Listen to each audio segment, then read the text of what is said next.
Hello dear students.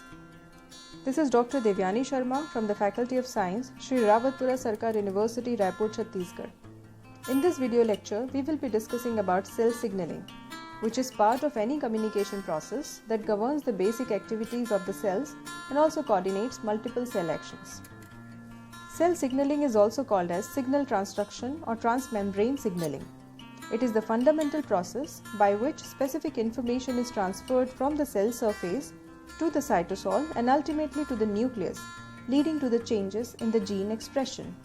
And the ability of the cells to perceive and correctly respond to the microenvironment is the basis of the development, tissue repair and immunity, as well as the normal tissue homeostasis. And the errors in the signal interactions and cellular information processing may cause diseases like cancer, autoimmunity and diabetes. And by understanding the cell signaling, the clinicians may treat the diseases more effectively. Let us have an overview on the cell signaling process. So the cells typically communicate using chemical signals. These chemical signals, which are proteins or other molecules produced by a sending cell, are often secreted from the cell and released into the extracellular spaces. So these kind of chemical signals are received by the receptor and the cell respond according to the signal. Let us have an understanding of the ligands and the receptors. The signaling molecules are often called as ligands, which is a general term for the molecules that bind specifically to other molecules, such as the receptors. So the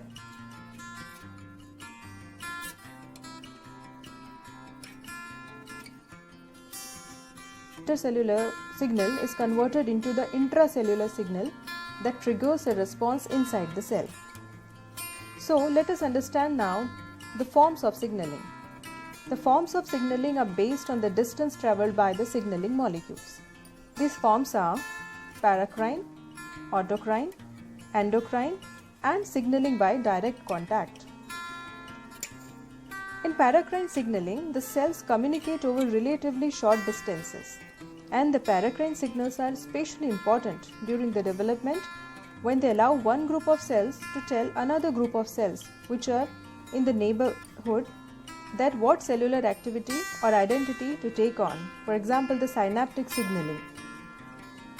And the autocrine signaling refers to the signal when the cell refers itself. It releases a ligand that binds to the receptors on its own surface. The endocrine signaling is a long distance signaling when the signals are produced by specialized cells and released into the bloodstream, which carries them to the target cells in distant parts of the body. This is an example of the hormonal system or the endocrine system.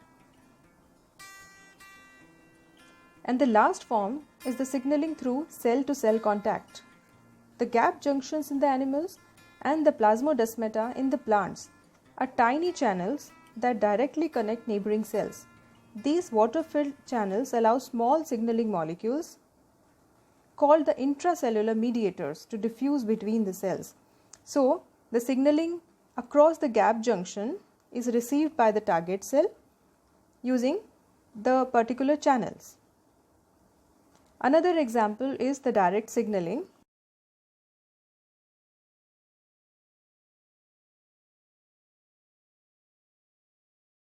That's all about the cell signaling overview. If you have any questions, please put in the comment section, and thank you for now.